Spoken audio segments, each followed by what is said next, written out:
Hi everyone, welcome back to the Social Media Derby. Brand new intro. Hope Liverpool fans caught that little bit at the end there. That's just for you guys. But before we get into the episode, for those of you watching on YouTube, please subscribe to the channel, like the video, leave a comment, share if you can. For those listening on Spotify, Apple, or any of the other podcasting platforms, please follow, give us a 5-star review. And of course, the views expressed in this podcast are only for entertainment purposes. They do not reflect the real opinions of any of us unless football related. It's been a while, lads. Last pod was probably over a week ago. It's been a minute. There's been quite a few games since then. Obviously, we've had the weekend games, which we'll review in this pod. And then also the Carabao Cup semi-final second leg. Arsenal getting a dub against Chelsea again, 4-2 on aggregate. Going to face Man City in the final. They also battered Newcastle over both legs as well. So let's kick off with the Arsenal section. But before we do, how are you lot doing? Khem, how you doing, bro? Did you like that intro? Yeah, I loved it. Some of us did play Champions League games as well, by the way. You left that one out. No. I mean, that's ages ago by now. We previewed that and then dead rubbers and that. Okay. But yeah, all good. I'm glad good to see you're in fighting form, broski. Nash, how you doing, bro? Nash, how you doing, bro? I'm happy these days. I'm floating in 5-9. I know. Three wins in a row. Carrick did it on the first try. Amram took 18 months to do it. It's mad, isn't it? Arsenal lads, Razor, how you doing, bro? 2 wins in the bag, 6 points clear. Happy? I'm having a very nice. It's been a lovely. Oh, wait, let me just. Oh, can you see? Oh, what a time to be a gooner, eh? No, I'm doing very well, bro. Nice one, Jonts. Io, how you man doing? More happiness around the 2 dubs. Io, you happy, bro? Very much so. It's been a good time. I do appreciate that Trent cameo as well for the intro. That was bravo. I loved it as well. That brought some joy. That brought a nice smile to my face. I know Khem was seething inside. Well. So, well done. Loved it. Champions League winner. Love it. You've got to support the Star Boys. You've got to support the Star Boys. And rumor has it that Varner's crying because he's got 3 points on his license again. I mean, let's get into that then, because Reece is not here, right, to defend Chelsea, and let's get into the Arsenal-Chelsea semi-final. I didn't watch it live. I came back and watched it afterwards, and I wish I didn't. It was a stink fest, but it was up to Chelsea to do. I mean, I want to ask you lot. Reece is obviously not here to give the Chelsea perspective, but what the hell were they doing, man? Did they realize they were losing in the tie? Like I didn't. They only tried in the last 5-10 minutes. What did you make of this? I mean, it looked like Rosinha was livid before the match even started. He was telling you a lot to get off his side of the pitch. He was doing bad touches on the sideline, getting laughed at by his backroom staff and the players. What was he up to, Johns? I honestly just think that he's trying to avoid big embarrassing losses. So I feel like he just kind of set up to just do okay, not go out and get battered at the Emirates. I think he's like the PR manager. From my point of view, a very well-trained manager from the PR side of things. And it's mainly just he's just trying to make his image look okay, right? And so he's doing all this man and age stuff. You know, he's getting videoed showing kids on the training ground what his training session is going to look like. You know, he's trying to look cool for the cameras, telling the Arsenal people to get out of his half when we're training or whatever in the pre-match. I just feel like a lot of it is for show. And so from my point of view, I think he's just trying not to get embarrassed. I don't know, Razor or Io, if you agree with me, but if it does feel like he's trying to keep eyes off of him, give him some like comfortable room to just kind of grow and do what he needs to do with the team. I feel like he's definitely trying to avoid anything embarrassing or anything bad happening that would make his image look bad. He's Ted Lasso, bro. He's Ted Lasso. And the whole point of his whole... Am I wrong?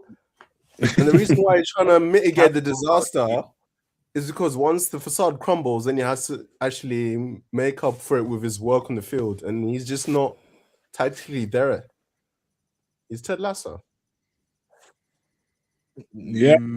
I want to go as far as Ted Lasso, but I think exactly what John said is, yeah, what you're both saying is kind of true. I think he's just trying to divert attention away from his actual managerial skills by doing everything apart from, I guess, managing. But yeah, they didn't come to win the game. They like to come when you need to score, and you come to Arsenal with 5 at the back. I think, as you said, he's just setting up not to get battered, not to get embarrassed. And yeah, it was baffling hearing the commentary. Like, a lot of the commentary was like, "Oh, Chelsea are." It seemed like Chelsea are beating us or winning the game. And I was like, we've both played bad, but like we have no reason to even be expressive. We didn't need to do anything. We just had to see the game out. So it was a baffling decision on Rossini's part. I don't know why he set up like that. And yeah, justice, I guess, as I said in the group chat, poetic justice when Kai scores the winner, because they did not deserve anything from that game. And wait for it to end, really. Yeah. I mean, I don't know, man. I'm going to throw it to you, Razor, to just wrap up the Arsenal side of things. But I feel like the Rossini stuff, he's playing into it for sure. But there's a bit of it feels like the media are kind of really honing in on him and trying to make a bit of a mug of him. I think from the managerial side, he's done all right. Like, I mean, this game was baffling, like why he didn't go for it a bit more. But in some of the other games, obviously the game that we can touch on in a bit against West Ham, it looked like they were finished. The second half, he made quite a few changes. They came out and they won the game. I mean, I don't know how much credit we want to give him, but I feel like his tactical decision-making has been okay. I don't think it's been... Therein lies the problem, man. You said it yourself. We're discussing in relation to West Ham. Is that the barometer for success for a Chelsea squad? For a team that's spent hundreds of millions of pounds, they should be challenging for trophies and Champions League spots. And we're saying a West Ham result is something to be proud of. No, it shouldn't be. You shouldn't. Well, I mean, we would be happy with that. We didn't fucking beat them, did we? And that shows how much standards are slipped for us. For a certain club, the bare minimum should be what the bare minimum is. Anything less than that, there's no excuses. Preach. So we can say it's been treated harshly, but that's the standard they've set, and they expect the standard to be met. Can I ask you a question? Go for it, bro. How come nobody's calling him what I really think that was, which is cowardly? I think it's pretty cowardly, like be in the cup and to not, like, realistically, Chelsea are not expecting to win the league. They are not expecting to win the Champions League. If you ask any Chelsea fan since the beginning of the season, what's our resident Chelsea fans' favorite thing to say? Top four. Don't include us in your title race. So Carabao Cup, you are literally 180 minutes away from the only trophy that you guys are really potentially going to be in contention for this season. And you have players like Cole Palmer on the bench and you don't start him. Do you know what I mean? Like, I think people are going like, oh, it's pragmatic. Oh, it's this, that, and the third. I think it's cowardly. And I also think, like, the thing that you were saying, and like, I do think that's played into it in terms of the media trying to make a bit of a mug of him. But I think that's actually started this discourse about like, oh, why did Rossini turn up to Arsenal and not even try and play? And maybe it's because it's a cup game and not the league or that. But so many sides have done that this season. They've turned up to Arsenal not trying to play football. They've turned up to Arsenal being like, oh, let's try not to get our cheeks clapped. And realistically, it's good that everyone's twigged it now and gone, that's an absolutely balmy decision for a manager to make if you need something out of this game. But he's the first gaffer you lot have asked this question of all season. Everybody else has been on us to play the exciting, fun, free-flowing football. The commentators were literally, we were experiencing mass psychosis. We're up in the tie. They are hanging back and letting us have the ball. Oh, yeah, I feel like Chelsea are really like giving it to Arsenal. Oh, well, I wonder what Mikel Arteta's going to say. He's going to say, keep doing this for 45 minutes. We're going to Wembley. It's insane, bro. And there's always like a little bit of weirdness when it comes to Arsenal, but it's reached actual mental illness levels. Like, Rossini turned up and didn't try to play football. If I was a Chelsea fan, I'd be fucking fuming. What do you mean? Bro, 90 minutes away from Wembley and we didn't try. Like, fair enough. £200 million midfielders on the pitch.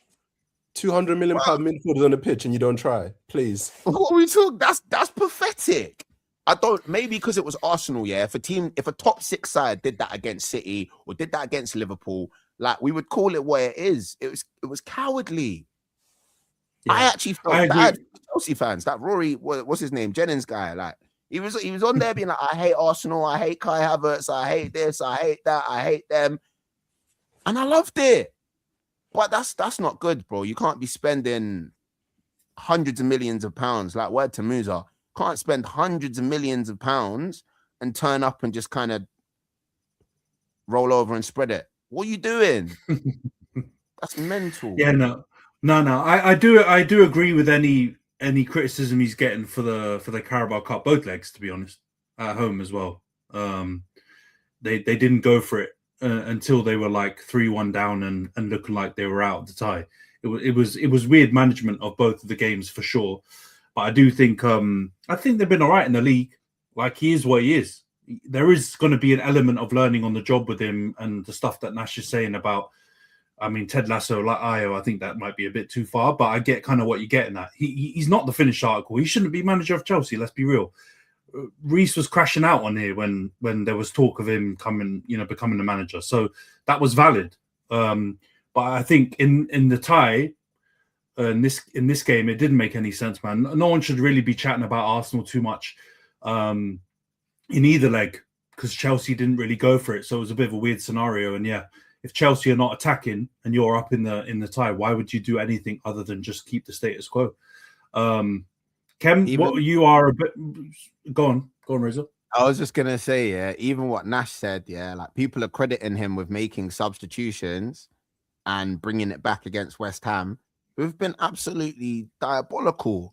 They've been a stink fest all season, pretty much. Like they had a turn in form, so now everyone's like, oh, okay, like, well, bro, like, I could do that as a gaffer. Oh, we're losing 2-0. Maybe I should change some of the people on the pitch. Like, we can't give this guy any credit, bro. I'm sorry. I've seen nothing from him. You're right. He shouldn't be the gaffer of Chelsea. But I think he's not a make-a-wish kid. This is the Premier League. No, we've seen excellent gaffers that are doing great work get fired for nothing, bro. Like, I get it. Blue collar playing Football Manager on steroids or whatever it is. Yeah, but like, come on, man. It's crazy. It's a bit disrespectful to the league. Khem, I just mentioned that no one's really given Arsenal any, or they shouldn't really be giving them any criticism for this game. So I turn to you on the slight chance that you might offer that. What did you make of this game? It was boring, wasn't it? I don't know if you watched it, but it was a stinky game. I didn't catch the game, but I caught some of the lowlights on YouTube.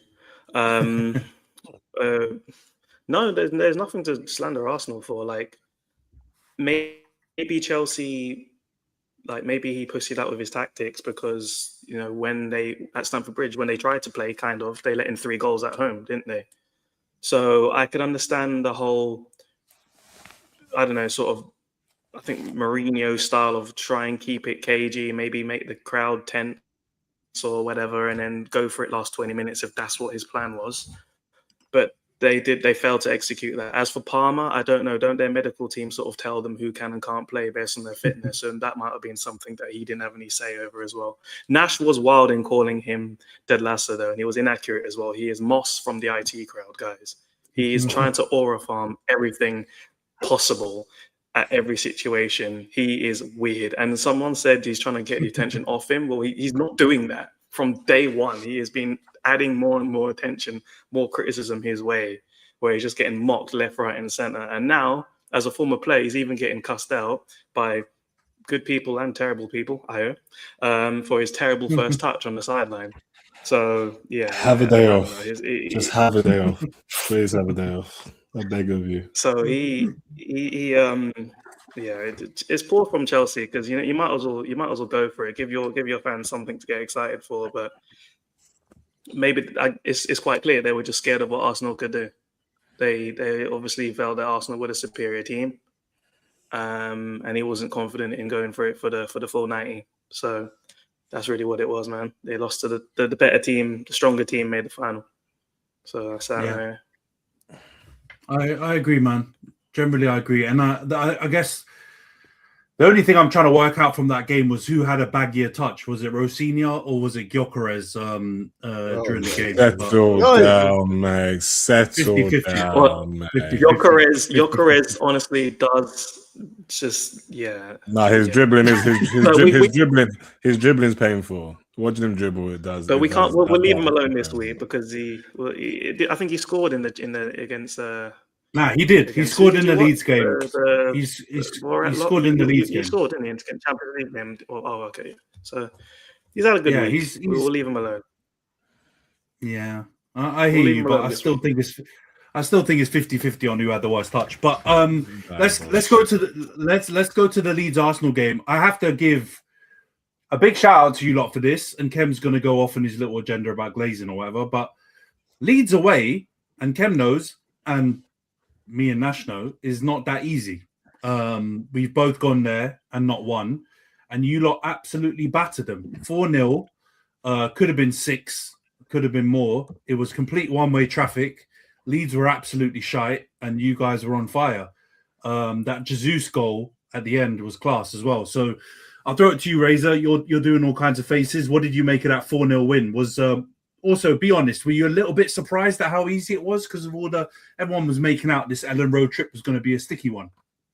I think I respect, or I try to respect, all of the other 19 sides in the Prem, and just because we slapped them doesn't mean Ellen Road is not a difficult place to go in it. As you said, almost everybody else who features on this podcast hasn't had a lot of love there this season. Do you know what I mean?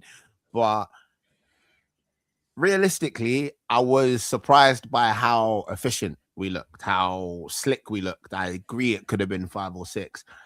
I guess it was more like I had an expectation of us to win. I think the majority of people in football had an expectation of us to win, but we all thought it would be a lot squeakier. We all thought it would be a lot harder going. We'd struggle a bit more. We'd find tougher opposition. And yeah, like I was pleasantly surprised, but I think that was more of a contextual thing in terms of people talking about, Arsenal mentality, failed to win in however many games, this, that, and the third. And, you don't want to just prove someone wrong. You want to prove them wrong, like, firmly, resolutely. So, yeah, it was a nice surprise, but it wasn't outside the realm of expectations. I think it was pretty, like, it was a decent performance. I'm not going to, get me? Yeah. My butter's too buttery. It was a decent performance. Bloody hell. We've suffered, man. Look at these, man. Don't be jealous. I mean, this is a fish and chips to them. No longer it's a fish and chips to them. This is you lot. Well, not specifically you lot, but your so-called GOATs and ex-pros. Like, bro, you lot ran the celebration police. You ran the corner police, the own goal police, the set piece police, the only scores against lower team sides police. Like, yeah, we won. We got 3 points. 1, 2, 3. Put the fries on the back. I'm just jealous, man. You're shining. I'm just jealous. No, it's great. I can't even be asked to hate him no more. I've run out of energy to hate him. Like you're lying. If only we believe the words you biggest said. lie on the pod ever. Just rest, man.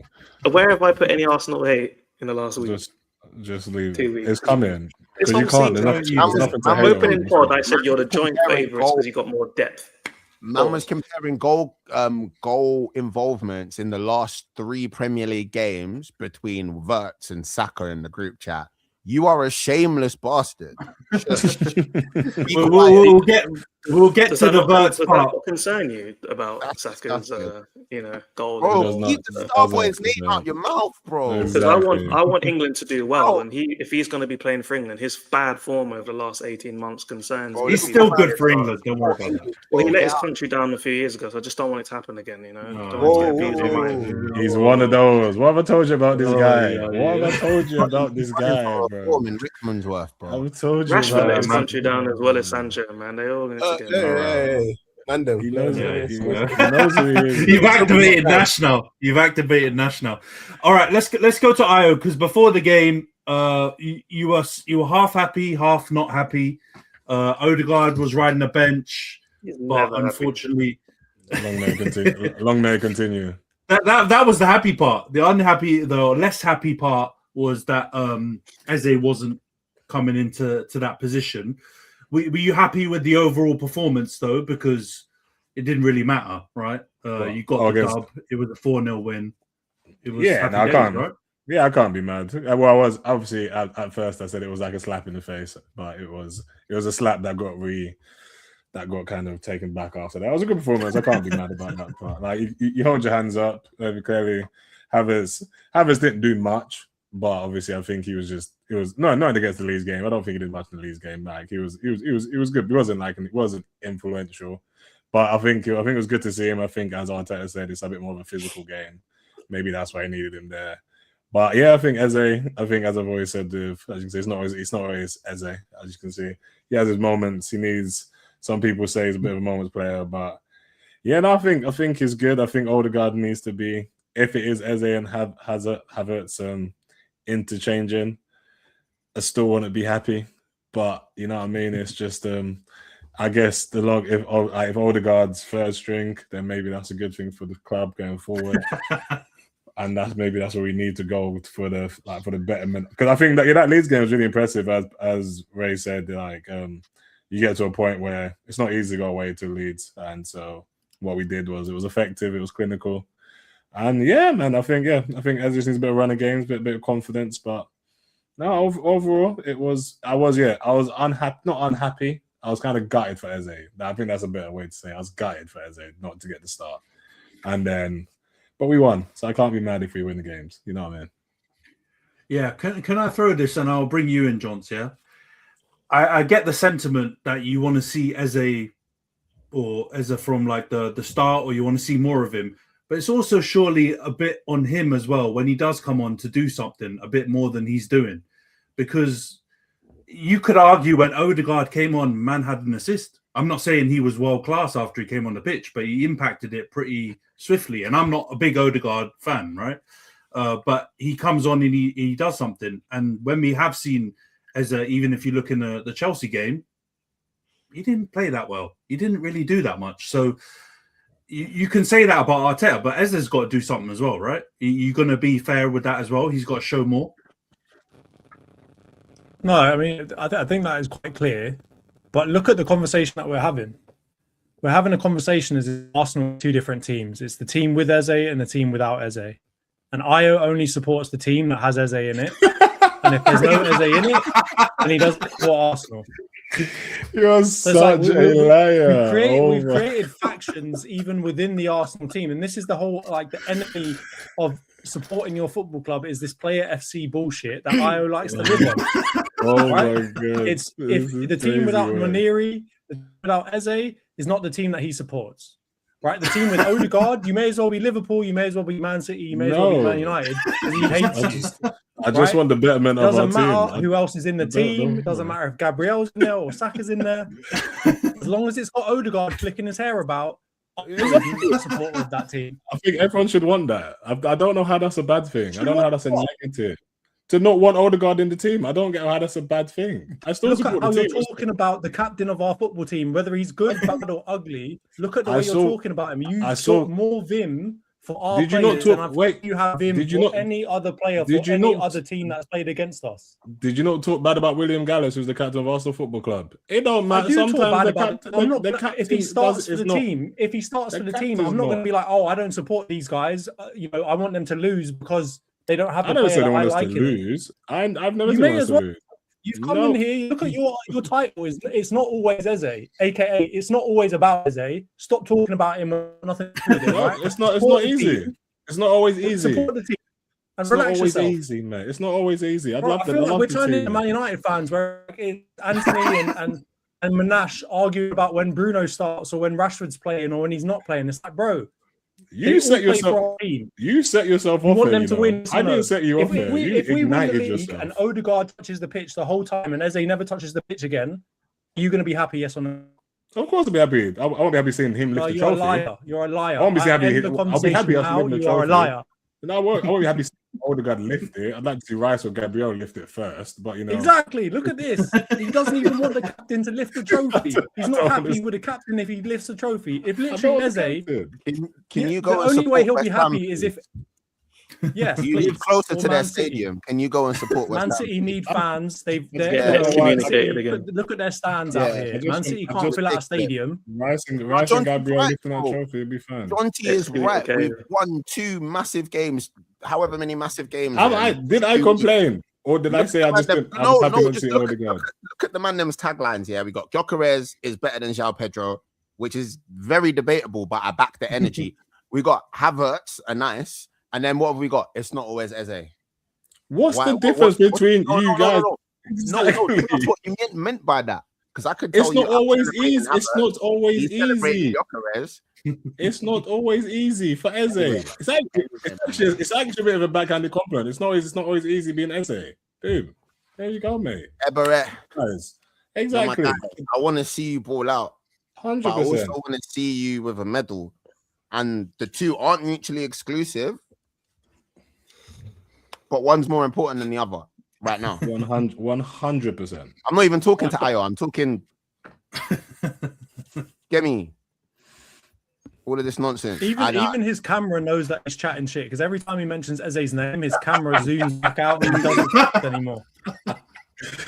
I'm here. I'm always rooting for Arsenal Football Club. It's just Odegaard. I can't like every player, and Odegaard's just the player I don't mess with. That's all it is. If we get away from just telling Ayo how sick we are of his negativity, like I said before we jumped live, like Odegaard does a lot of boring stuff really well. And Eze does a lot of really exciting stuff really well. Does he do the boring stuff well? Does he do the boring stuff as well as Odegaard? Because I'm going to be honest, boring stuff wins titles. Like you can't be like, oh yeah, we're going to put all of our faith into this brother that pulls out. We had Ozil, who's arguably one of the best 10s ever. The most talented player ever, maybe, in terms of pure footballing ability. What were we winning when we had him in the squad? Because we had guys that were meant to be playing their role. In the NBA, they call them role players or whatever. Like, literally, we had them role players that were not doing the boring stuff well. Couple FA Cups, to be fair. Compilation of the last time we played City in the Carabao Cup final. Yeah, a couple FA Cups, to be fair. That's not. Now everybody's supporting the FA Cup trophy. You're talking about the fact that he's got the most FA Cups. It's suddenly a Mickey Mouse trophy. I've always made the FA Cup. Let's not demean Ozil's influence. But no, I hear what you're saying. And I completely agree. Eze needs to do more of the boring stuff better. But I'm saying he needs to be more. I want to see him given that chance. Who have you summoned? Who have you summoned? Whoever's shouting Mickey Mouse to us. At least for once, it's not going to be. I'm not crashing out at him. Right? Say it louder. So Shamari, we're okay. But I'm going to bottle the guy on the right-hand side of me, all right? Say it louder. We're going to go to beer card and he's getting bottled. Mario, I agree with you, by the way. We didn't do ugly stuff. I'm saying the other guys. He usually agrees with Ayo, to be honest, by the way. He's been excommunicated as well from the Arsenal group. You know what I'm saying? But, some people just know, man. We've got players that are doing that stuff now, innit? Like Ayo again, in his continued quest for joy and happiness, was complaining at one point in this season about us signing Norgard. Like when we've needed Norgard, he played in flipping centre back. He's played in midfield. My camera's gone. I knocked my camera out of anger. Why are you man are just making things up today, bro? Run the tape. It was Run a the tape. squad. Run the tape. I said Norgard was a squad signing. What are we doing here? You were complaining about that we signed him and didn't sign Eze. I would say Norgard's done what we signed him for more than Eze's done what we've signed him for so far. You man let this. The fact that we won this game and someone being attacked is crazy. We should be happy here. We should be enjoying happiness. You wouldn't be attacked if the first thing that came out of your mouth when asked about the game where we battered a team was about Eze again. Antony asked about Odegaard. We were excellent. Antony asked the question. We were great. There would be no problems. Do you know why I lost my mind? I lost my mind because he said, yeah, we won, so you can't complain. Bro, we slapped them 4-0 at their gaff. We didn't just win. What? Did we get popped? This is a big question for you. Did we get popped or did they get popped? Who got popped today? I must be getting mad. Oh, don't go with popped again. No. You got Antony asked the question about Odegaard or Eze, I had to ask a question about Odegaard. Eze. I answered the question with my personal preference, and then you, Jonty, came in to attack me. This is how this got to this point here. No, You said I did not you bring want to the see him lift the trophy. That is actually That insane, came after. man. Who cares That who came lifts the after. trophy? You don't It's want a- to see it's a Odegaard's personal armpits. preference. You don't want to see no armpits unless it's Eze's armpits, essentially, That right? is You only want to see this crazy. from Eze. behind your careers. We have the Eze behind armpit exactly in behind the your top right-hand corner. You know what? That's the next headline. That's the next headline for next week's pod, bro. You might see that. Eze's armpits. Eze armpits, bro. It might have to, that might be the one. Man, I can't believe You it. How man do are we- crazy. How did we talk- get here? I'm We telling won you. the game. But to You guys to talk about answer my Ant's birthday or original something, question, destroyed. to answer Ant's original question, should Eze do more when he comes on the pitch? Yes, of course. I don't think That's what the 100%. question was, by the way. 100%. That's what the question was, by the way. 100%. I said, I've literally never said never that. seen a fan base so angry that's on for a quadruple. I've never seen. You don't deserve a short parade, man. You just shut up. It was literally you, man. The in one Klopp's thing last- that can unite them is you. It was Kev. The one literally thing. you, man, in Klopp's last season when everyone said you should win a quadruple. You're on to win a quadruple. And then the whispers started about certain guys going to Real Madrid and certain man with bare teeth leaving and da-da-da-da-da-da, and then crumble. Which And then quadruple charge are you talking about? Because there's been a couple. I don't know which one you're on about. You know, I've Every just said single in one that's Klopp's not last made it. season. Listen. How many listen. times did you actually get it? Exactly. How many times did anyone actually get it, you dumbass? What, Exactly. You can try all you just like. It's proudly like Tottenham proclaimed trying for a about three trophy. of them. It happens once every fucking 40 He years. brought it up. Relax yourself, son. Sit You there. guys are on for it. It's a low ceiling. It's all yours, man. Yeah. All right, we've got a few more months to load up this quadruple agenda that you want to run, Kevin. Run it. But Run it. Run it. if anyone wants to know how to get a crash out, that's top tier hosting by myself. I give myself a pat on the back for that one. All right, the Chelsea game against West Ham, we kind of talked about a little bit. Like they were really bad in that first half. They turned it around, and then just absolute bedlam kicked off in the corner. Traore, João Pedro, Cucurella, all the memes flying about. It was madness. But they just about got the dub. And I want to ask you lot, do you think Chelsea are actually going to make this Champions League spot? Because you've obviously got United, Liverpool, Chelsea all in the mix right now. You might get, Villa dropping back down into the pack, not sure. But do you think they've actually got a chance? Nash, I'll go to you, bro. Do you think Chelsea, with this manager, from what you've seen already, can make the top five? Despite my misgivings about the light-skinned Ted Lasso, because I've judged my peers, so we're going to have 5 spots, aren't we? I'm presuming definitely. Premier League's going to have 5, so they have no reason not to. I can't see a scenario in which they don't make it. Really? Okay. Or we will Do finish you above mind- them. I'll say that prediction. United will finish above Chelsea. Khem, what do you think, bro? As another team involved in this Champions League race, do you think Chelsea will make it, or do you think our teams, Villa, will pit them to it? They'll make it because we're rubbish. I think we're not even in the top 5. So yeah, they should make it. And actually, on that topic with Villa, we need to unite. United, Liverpool, Chelsea, top 4, Big 6, Red Cartel, Super League, whatever you want to call it, and get Aston Villa out of there. Okay, so that's what we need. Like happened to Leicester a couple of years ago. So Chelsea will make it. Look bad, you know. Every man has Chelsea will excuses. make I need another transfer window, and he's just getting away with this with Villa under financial shackles. He's making the rest of them look bad. Yeah, why? I mean, have I missed a memo? Why do you hate Villa, Khem? What's the beef with Villa? No, them lot always cry. I said at the start of the year, man. Those guys always crying about PSR and stuff, but then they'll spend like X amount on a player, so much on their wage bill, and then wonder why they're not allowed to buy anyone. Like those clubs, they splash the cash as well. They act like they don't. We even just saw what's the name, Palace spend like 50 million on a guy who has They one cry goal. about the Cartel 6 all the time. I'm in a couple of other chats with a lot of Villa fans, and they cry about the Cartel 6 and they say it's always unfair on them, whereas they're just pissing money away on these random like 29-year-olds on huge wages, and they end up doing nothing with them at the end. So They got Douglas or Cry to Louise someone back. else. Like they have money to waste. So I don't want to hear their cries. But yeah, fuck them. Let's get them out. they're going to The lose. problem- They're going to lose Unai apparently at the end of the season. There's some rumors that he Believe might those go Madrid right out. links. Believe those Madrid links. I he might last believe longer. links, my friend. Yes. Bro, he'll be out by December. You know how Hasn't them boys Mbappe do. already had him sacked before? I'm not touching that. Yeah, Unai at Madrid is an interesting blend for me. If we go back to Villa, though, the real problem that Villa and a couple other clubs in, I would say, their kind of bracket in the Prem have is their ability to generate revenue, and that's where it gets really sticky. It's about how do you take what is essentially a local proper, if you like, football product and make it a global product that can kind of chat to a United, a Chelsea, a Liverpool, and Arsenal.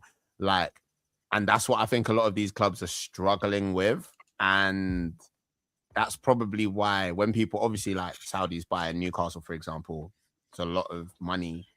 Money is good. But there's also now like a bunch of, because like football's rocketing in Saudi, innit? There's a bunch of Saudi Arabian youths that are looking for a team to support. And here we all support one team. We maybe don't hate another team, but like around the world, people are supporting like 4 or 5 teams.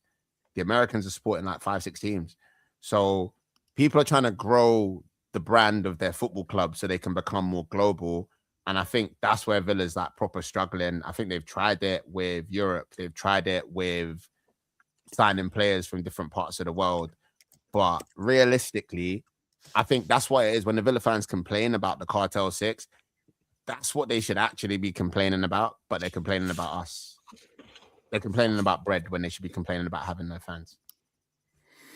Yeah, and I mean... Yeah, but the worst part of their argument really comes down to when they try and say, like, we should be able to buy players for expensive amounts and they do nothing and we should be okay, just like the rest of you lot. But it's like they completely ignore the fact that they keep buying duds.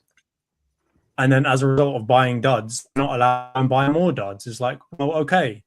But once you do that for long enough and you actually support your team, then we can have that conversation. But like, you haven't really done anything in the grand scheme of things. You haven't put a new stadium. You haven't gone out and done a bunch of tours in Thailand or wherever else you want to go to and build a fan base. And at the same time, like let's be honest, they've got rid of some of their kind of maybe most marketable players. Like with the fact that they even considered getting rid of John Duran, whose career has gone weird now. Now he's like playing for Zenit St. Petersburg or whatever. But like he could have been their ticket because he was a highlight reel, you know, on steroids. Like he would have been one of those players that you could go and like buy the shirt of, that you have like South American fans. Exactly. So like, I mean, they got to be thinking from a commercial strategy point of view as well, and not just blaming the big teams who have been teams for a time. It's not like, outside of maybe Man City, it's not like the other teams haven't kind of earned their way here in terms of their fan base and in terms of what they've done. They got 100 million for Grealish and they're still struggling financially. Yeah, it's confusing because there are to both your points. I agree that there are models out there that smaller clubs than Villa are using to succeed. Brighton are the best example of current times, where you got Brentford's as well, Southampton in years gone by, where you can completely change the financial landscape of your club by doing unbelievable transfer deals and just getting your success rate with your transfers super high. And they had that chance, to Khem's point. They flipped Grealish for 100 M's. And they've sold other players for big chunks as well. Even Duran that you mentioned, Jonty, he went for quite a big chunk to Al Nassr. So, I mean, you know, they've had opportunities. They've just bought a bunch of shite players for too much money and not done good business. So, yeah. But, you know, well, you know, thank you for that. We'll accept that one. Appreciate that one. But yeah, anyway, we'll move off Arsenal, Chelsea, and somehow Villa. That became the conversation. But let's go on to United Fulham 3-2. We were 2-0 up, threw the lead away, only for Benjamin Sesko to score a winner in the 94th, 95th minute or whatever it was. We'll come to you, Nash. How do you feel about the game? Do you feel like we deserve to win it? And what did you make of the kind of bag of late goals that were conceded and scored by us? I don't think the result was ever in question. I was just more looking to see what the mentality would be like after going down. Because under Amorim would collapse like a house of cards, and just seeing if we could put a team away that we should be beating technically, not even technically, realistically. So the game was nothing game. I just wanted to see that we could do the job that was put in front of us. And then that, in terms of that, I wouldn't say impressed, I'm satisfied. But late goals, it's been a while since we've had those moments. Before, under different managers, even during our down periods, we used to have exciting late wins. But under Amorim, that was all gone. It was predictable and it was nothing but losses. But seeing a comeback, it's not even a comeback, just seeing a last 5-minute goal, it just gets the blood going, man. I felt brand new, man. I haven't felt that excited in a long time. I can't lie, I was happy. I'm not backing up Amorim, but I love how Nash has completely deleted like Leon from his memory. And the fact that Amorim did that crazy comeback against Leon. But nah, you know who did the comeback against Leon? It wasn't him, bro. Cobby, yeah, I get it. Cobby and Maguire. I know where your props are going for that. But yeah, 3-2 win. You know what? I thought it was quite comfortable at 2-0, but Fulham were always kind of in it. It wasn't like they are a good team, man. And we've always struggled with them, especially at Old Trafford. I mean, me and Jonty have gone to see one of the games against them where we were losing it right until the end. One of the only good things Bumcho did was getting Willian sent off that time when he handballed it on the line, and we managed to pull it back and get the win in the end. But they've always kind of pushed us right to the end. The one thing I did really enjoy, apart from obviously just about nicking the win at the end, was just there's that clip of Marco Silva's face. Bro, when they scored the equaliser. He hates us so hard. And he was proper like fist pumping and going absolutely buck wild when that Kevin guy scored right at the end with it was a peach of a goal, to be fair to him. But yeah, when Sesko banged it in the top corner, his that face was a picture. So yeah, man. Sesko's last dance. I'm enjoying it, man. After last season, when he looked like he had one leg left and needed to go see which doctor he's back, man. I like this Casemiro, man. This is how you say goodbye to a team. Yeah. I'm loving the fact that Jamie Carragher's had to come out and basically say the football has not left him, the punditry has left Jamie Carragher. Bro, I've also roll that back so much. And be forced to use it, even if it's against you, bro. No, fuck that guy. Yeah, no, I agree with Jonty. I mean, he's obviously doing it through gritted teeth now because, yeah, I do kind of agree though. I did watch the clip when Carragher was talking about it, and he said that Casemiro had a really good first season. He's having the renaissance now before he leaves, but there was definitely an 18-month period where Cas was finished. It did look like he was finished. So I mean, Carragher coming out and saying that kind of stuff is clip. He's obviously doing it for clips and clickbait and all that kind of stuff. But it wasn't only him out here. A lot of United fans wanted us to ship him as well. It's only... I know, but proper analysis for sure. Like, on Ten Hag, his last couple of seasons, he started playing the kamikaze midfield, leaving Casemiro solo in the formation. And then under Amorim, I don't know what was going on there. So I was like, even when during his down period, there was evidence that he could have played better if the tacticians in charge just did something slightly different. So I feel bad for him that he wasted a year and a half. Well, a lot of this kind of goes back to it, right? We put a lot on individual players, and we say like individual players should play well, regardless of what system they play in, what they're being asked to do. And I think particularly when it comes to like a centre midfield pairing or a centre back pairing, it is a lot about the two people that you be next to each other. And I do think that like Casemiro and Mainu go together really, really well. Like you've got the experience of Casemiro that probably helps Mainu out. That's the area where he needs the most help, right? Is in the experience, being in the right positions and so on and so forth, making the right choices. But then next to it, I mean, that he was profiled as somebody who can't run or doesn't have the legs. But it clearly helps Casemiro to be next to somebody that's actually young and can do a bit of running next. And he does have the legs. That's what's crazy. He has the legs. Yeah, exactly. And so Casemiro kind of gets the benefit of that, of having somebody next to him who can do a bit more of the run. And I also think it helps to have Martinez behind him, right? Have a quick centre-back that can come up quickly and kind of clean up and sweep where he needs to. I think all of that contributes to Casemiro probably having the ability to play for a couple of years longer at this level. Do I think he's going to be someone to get back into like a title race type of thing? Probably not. And you're going to have to start managing his minutes more and more as he gets older because he's like, what was he, 34 or something like that? But I think class doesn't leave you. And we know that Casemiro is a class player. He's been a class player for most of his career. it was very funny to call him a kebab man and watch him misplace passes every 5 seconds. But like, let's be honest, like he's still a class player deep down. Put him in a system and he'll look good. So anybody that was calling like the end of his career, it's mental to do that to somebody who's got such a CV and like abilities that he had or has. Yeah, the thing I would throw into it though is there was definitely a period where he didn't look fit. Like there is a system thing around it where they were asking him to do something that even prime Casemiro would struggle to do because he's never been that Kante type player in terms of covering pure grass and just like, you know, he's been a destroyer. He's been sitting behind Kroos and Modric for most of his career, who are the epitome of control, and he just has to mop up everything behind them.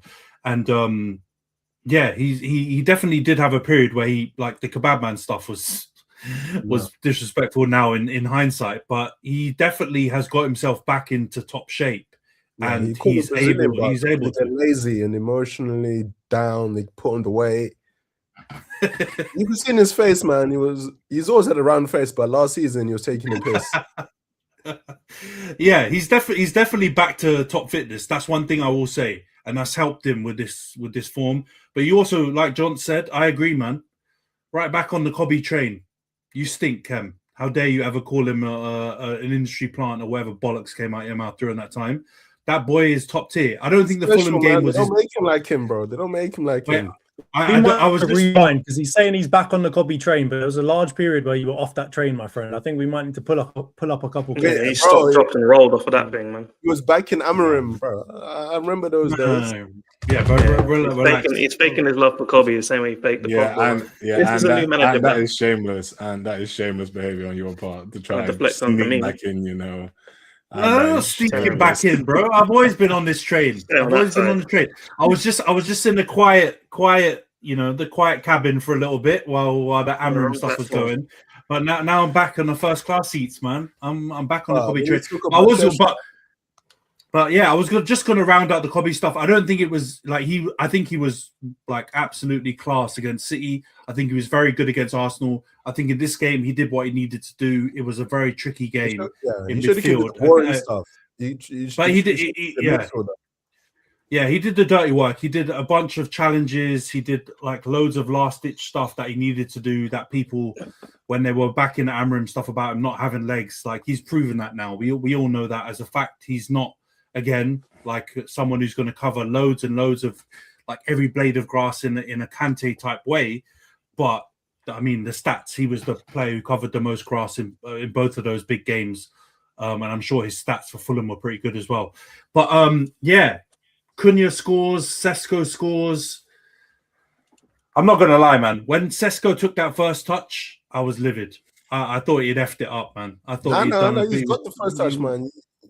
Nah, he all the tools he needs to be a top striker, man. Bro, we need to be realistic. That first touch, man, took it back behind him, and I thought, what the hell is he doing? It was a shoulder feint, man. He was positioning himself. No look shot. Talking about shoulder feints. What are we doing here? What are we doing here? The finish, to be honest, was he's got oldies in his locker, man. That's his bread and butter. But, bro, don't say that bread and butter when man's got 5 goals. We can't be doing that. But that was a class goal. You would not see. I will say though, we haven't lost a certain Swedish man scoring that. The striker derby this season. We haven't got the worst one. A second. He's injured, bro. That's not fair. Carry on, man. All right. Two Swedish strikers wouldn't have scored that one. But I swear he's got like 2 more goals than the guy with a broken leg, man. What are you doing? So he's got more goals. Thank you for exactly. And he cost less than half the price. Way more minutes. Calm down, broski. We'll get to Liverpool in a minute. I know that we're skipping over a little bit. We're talking about Sesko a lot. I'm fine. Have your moment. But can we talk about the man that passed it to Sesko? And can a certain man that is in the bottom left-hand corner... Johnson's going to run back this train every single episode. Go on, Nash. What do you want to say about Fernandes? Bruno Fernandes, that rat-looking motherfucker. You played well, man. Man. Beavis, like I said, when I wasn't on the pod last week and I was on the comments on YouTube, he changed your life. You bummy brothers, show him some respect. He's I've seen been elite your ballers, best. so I hold him to higher standards. He has been your best Oh. player during some of your most ghetto years. Yeah, he should. He deserves your respect at the bare minimum. And begrudgingly, I'm giving to him now. I'm open to admit when I was wrong. He's done all right. Man called him a rat-looking motherfucker. Was his Exactly, respect. 20 exactly. seconds But ago, like 20 seconds ago, was when he said that. that dummy on Bassi was crazy. Though. But on this, You know what, at on least this he's topic, staying though, on his hill, man. Not like you switching. yeah, I mean, it's been 3 games. So give him some time. He might flip over onto the other side of that fence like Antony's been doing, hopping that fence one side to the other on me, right? Hop back over that fence in a couple of minutes, especially if you get third or if you get closer to the top than you expected to. I'm sure that I just need Bruno to be consistent in this one, bro, because I know he's going to put in a stink in the next game or two, and I'm going to be like, yo, this is what I'm talking about. This is the Bruno I know. But for now, No, but this I can't. If Broski doesn't cut his hair, if Broski doesn't get to cut his hair, Nash will be back on the podcast cussing everybody again. Yeah, this is a fact. But the thing is, right, and we're not going to do what these Arsenal man did earlier. But Nash, when people say Fernandes needs to get more consistent, it's not realistic, because more consistent, you're talking about KDB levels. He's not KDB. So the level of consistency he already has is very consistent.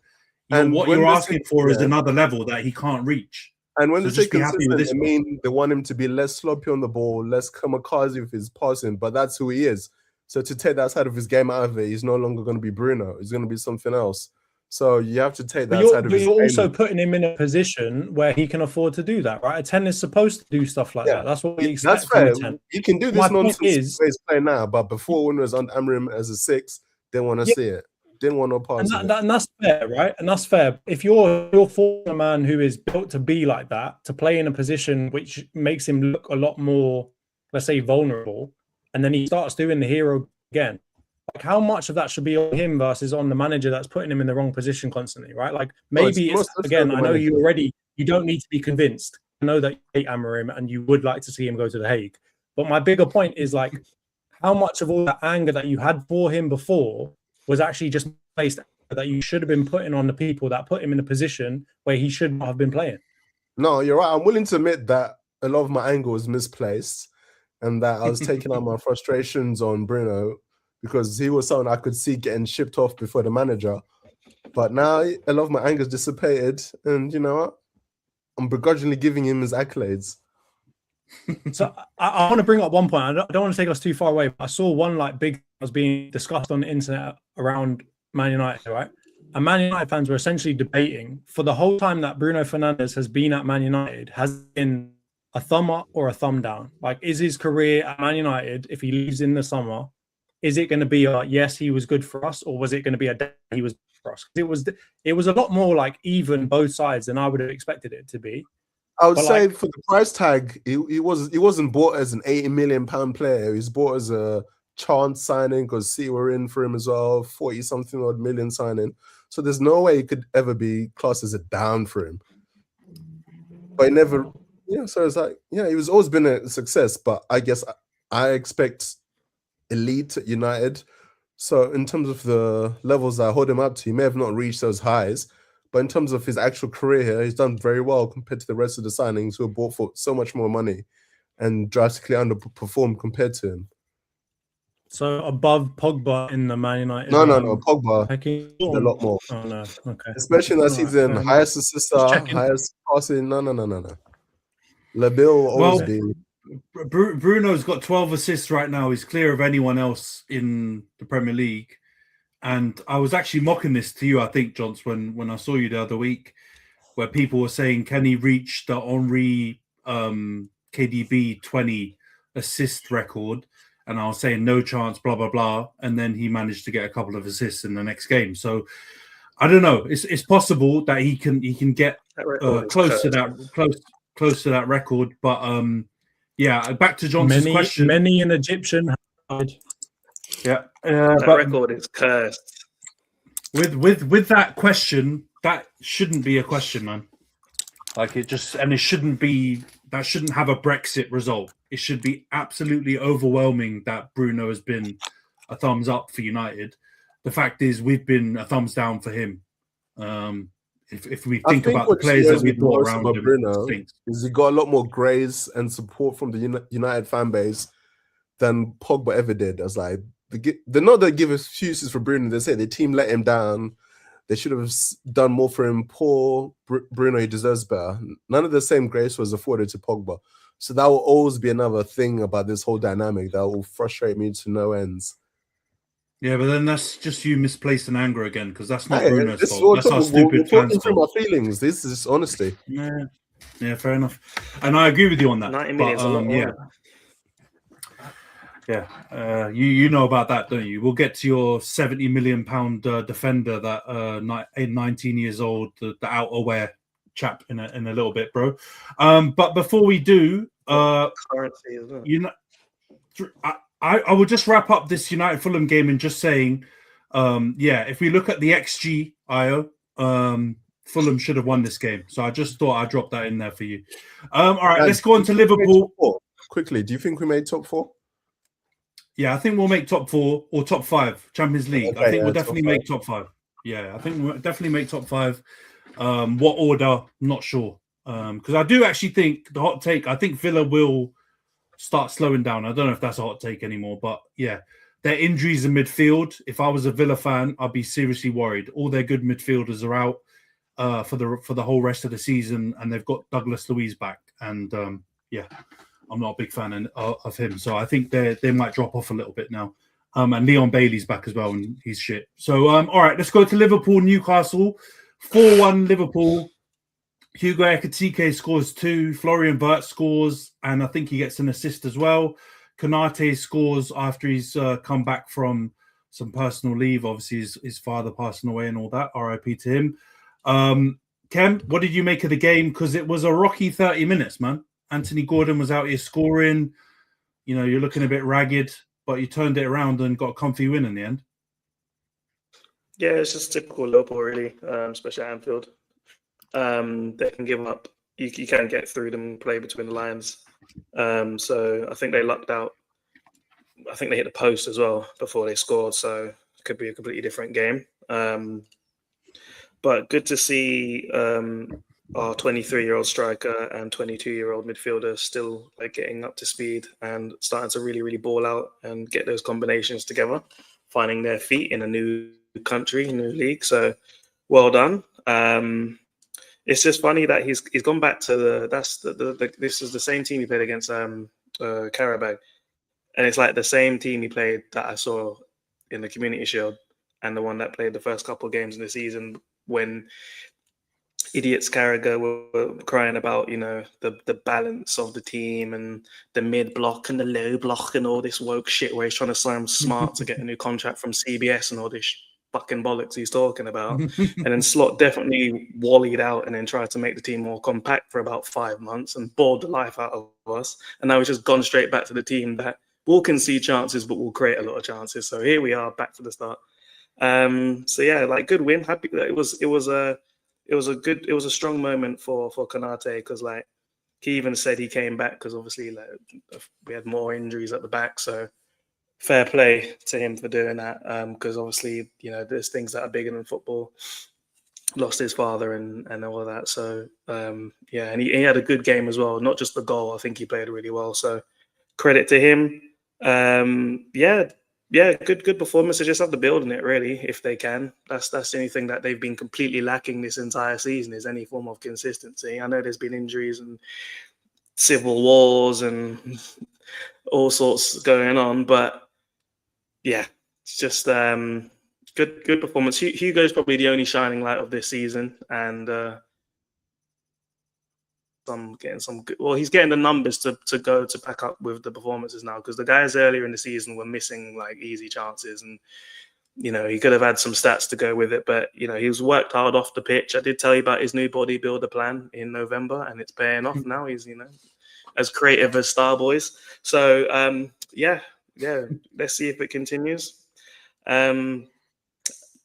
As for the future of the manager, who knows? Because they had this pre-planned red table talk kind of shit that they have with the CEO and the manager and someone else, and they're saying all this crap. It's just for the club sponsor, really. But then I saw this thing I sent to you guys where Virgil was speaking to Gary, and then like at the end he's saying like, I hope he ends it in a positive way. Does that mean the season or does that mean his time? Like, so that'll be interesting to see how it goes. I hope it can be good for him to go out on a high. We got City next, so you know, they might just get absolutely pammed again like they did at the Etihad 3-0. You know, because last time we went to play them, it looked all good. We won back-to-back games, League and Champions League, Villa and Real Madrid, and everyone was thinking, okay, we're fine again, and then we weren't. So it's just that'll be a good test of where he's at against a team that will play well and be on the front foot and maybe have the ball more as well in the match. Yeah, I mean, the cheek of you to come at me about Kobe Mainu flip-flopping and you've just said that about Slot. You stink, bro.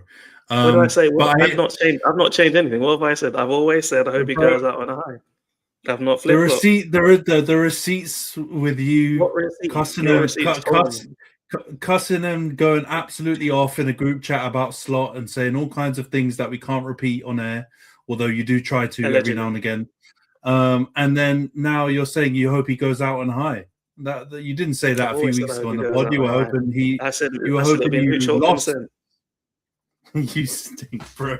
This is diabolical behavior, even for you, Khem. I have to give you. And another thing, following on from Virgil's convo with Gary, since you want to talk some shite, is his point. I want to ask you guys. Virgil was saying to Gary, ex-players have a bit more have to have a bit more like responsibility in terms of calming down the amount of like vitriol that's put out there. Like we're talking with Carragher and Casemiro. Do you agree that that's fair? Obviously, it's part and parcel. You're going to get criticised for a poor performance, but the level of disrespect that sometimes comes with it from ex-players, do you think it's too far? Since every United ex-players are particularly at fault for this as well. So I don't know. I wanted to ask you guys, like, do you think that is a valid statement from him in regards to the modern day pundit? Of course, it's a valid statement.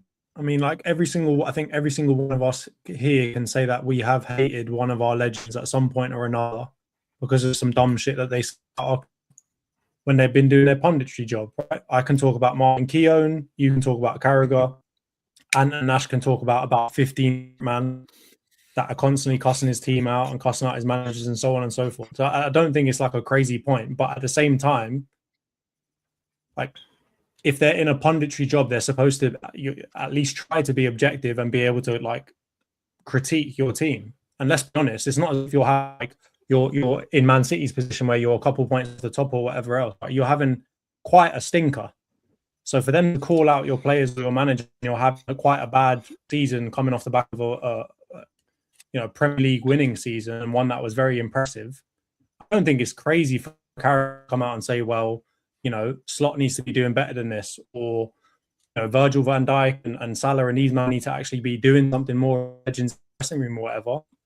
I just think that you guys don't want to hear it. Like I don't think any player wants to hear the legend of their current team cuss them, right? It's like when Odegaard's getting cussed out by Omri or Arteta's getting cussed out by whoever. It's never going to feel good, but sometimes you've got to take it on the chin. Go on.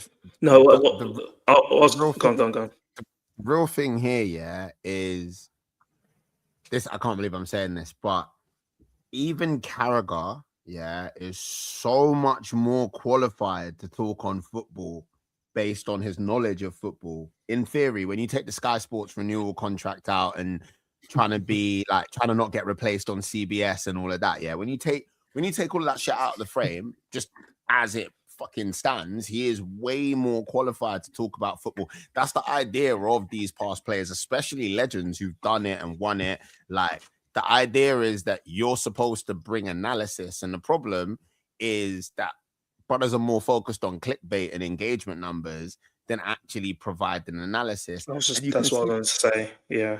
You can see the skew, especially when we talk about it, because Carragher's, I feel like a lot of people have a lot of problems with Carragher, because Carragher, a lot of people don't rate him that highly. Do you know what I mean? Especially a lot of young kids now, like they don't really they haven't seen him. They didn't see him play. They look at the stats. They're like, They look at what other people who played with him think of him. They're like, When you get an Henry or a Rooney, or even for some reason Roy Keane, like that man can say lots and lots of stuff. They get a lot more leeway because people know that even if I think you're moving mad, Uncle TT, I know you know ball. You know what I'm saying? And I think that's the problem, innit? You need to take away the engagement baiting and the cycle of news that we're in now. And when you think about it, because look at us. Bro, like we will go to the pub or go to football games or watch games with our brethren. We're in the group chat talking about football, analysing football, talking about low blocks, long balls, and vice versa. Outside nines, the inside forwards, this kind of 10, inverted overlapping. Bro, these man all know way more about the systems in the game than us, innit? Like, I think the disappointing thing is that they work for these companies that either they're willing to do it or they have to do it in order to hit numbers and be competitive and keep putting food on their kids' table. But like, it's just so much nonsense. Analysis in the game has gone to like dog water. It's rubbish, and that's the real problem, isn't it?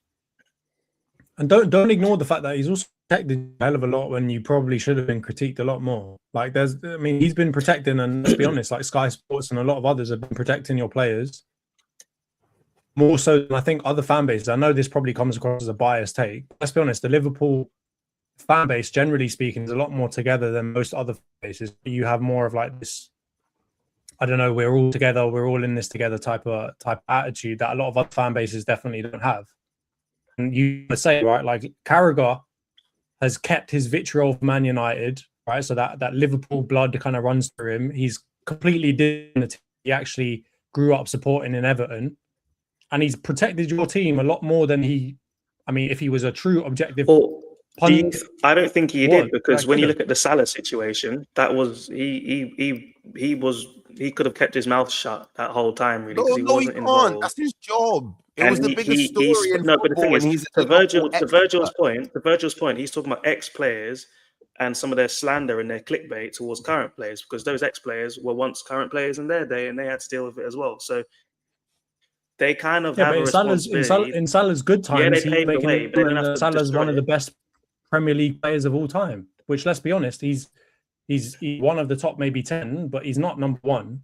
So at the same time, when you're doing well, he's bigging you up and saying that saying that your team is one of the best teams ever, and so on and so forth. So he's going to do the click both ways, and I know that your fans and your players probably don't like to hear it coming from who's someone that's supposed to be like an ambassador of your club or whatever. But at the same time, he's definitely bigged you up a lot when he didn't have to. And what about the United guys and their influence basically on their last 8 managers as well? That's been a big part. You know, if none of them were good managers themselves. Anything, Scholes, Roy Keane, and all that man would be talking absolute waffle about Man United.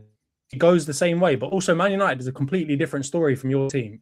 Right, Man United have been absolutely mental for the last however many years, and these men have just come out and called it. Like, I don't agree with this Scholes, Nicky Butt stuff where they're coming out and just dissing people left, right, and center. And that's just the problem of not everyone should be allowed to buy a mic. The same way that not everyone is allowed to buy alcohol, not everyone is allowed to buy a gun in America. There should be something else, microphones, StreamYard subscriptions, whatever. Some of these men should not be allowed them. Us. We should be policed. We should be taxed and licensed. I was trying to raise my hand, but it kept getting lost in Wesley Fofana's tears. Basically, the other thing there is, as much as I hate the flipping United way bollocks and how biased they're allowed to be on loads of major broadcasters, if there's one thing that I hate giving any ex-United, especially that group of ex-United players, there's one thing I have to give them. They've absolutely ripped several United players and managers a new one on numerous occasions. Who's chatting to what? Like the captain of United is going to say, oh yeah, Roy Keane's a dickhead. He needs to shush. No, he's not, bro. No, he's not. He's not saying that to Roy Keane. He's not saying it to Wayne Rooney. Some of them man are shook to chat to Gary Neville, innit? So being Jamie Carragher, who is basically he's like a unicorn. Do you know what I mean? In that sense, you've got a lot more talented players or a lot more successful players that played for your club that do punditry that don't have the platform that Carragher has. He has to do something to stay relevant. Like I said, if you were going to replace somebody from that CBS Galazzo team, who are you replacing? Carragher. So he's got to stay there, bro. Like, he's not Thierry Henry. He doesn't have the charisma of a Micah Richards. He's not got he's the guy, like, level of respect that someone like Wayne Rooney gets, bro. So he has to do these things. He's playing the engagement game, like I said. But let's be real. Yeah. Acting like it's a game-wide or a league-wide issue with pundits saying this, that, and the third. I'm gonna say it, Johnny. I'm sorry. Yeah, a little bit disingenuous for me, innit? Feels like a flipping Liverpool problem and a Carragher problem, if we're being real. Because nobody's telling Thierry to shut up, even when I think it. I would never reply to Thierry Henry's like tweet on or post being like, "Shut up, Thierry doesn't Henry." disrespect. Yes, he does. He doesn't Thierry disrespect Henry. your players. Yes, he does. Yes, he does. Who did he last disrespect? Arsenal. Oh, he was calling us panickers like 3-4 weeks ago. He was saying like, "Oh, I think because none of them have won anything, they're all scared." What are you talking about, bro? But he's Thierry Henry. Let's be honest. Uncle TT's opinion. Uncle TT's opinions have been quite similar to Io's opinions about Arteta and Odegaard. But the difference is he's a legend of the Io is a prat. And when you talk to Io about playing football, he wants to talk about a goalie appearance. That's how no man's not got tech. You can say all of that, but the point remains exactly. Thank you, and I'm so glad someone says it. My points are not supporting you, bro. He thinks that TT is a shit pundit, and he compared him to you, and you're taking it as a compliment, bro. My points are not said in a vacuum. If it was just me saying these things, I'd understand why you might get angry. But when you're telling me this is even what did Khem say? His boy said, I'm not speaking for myself. But TT has said things that I agree with and that I tell about Arteta as well. So it's the exact same thing. So, but then you guys will all get into. So I haven't spoken a while. But yeah, the same thing punditry. You're gonna say things that people aren't gonna like. But I'm glad that me and TT can be enlightened in certain things. Yes, he's a legend. A legend in his sport. The reason that Thierry is the way that he is, the reason that my opinion on why he struggles to coach, is because he's so fucking gifted.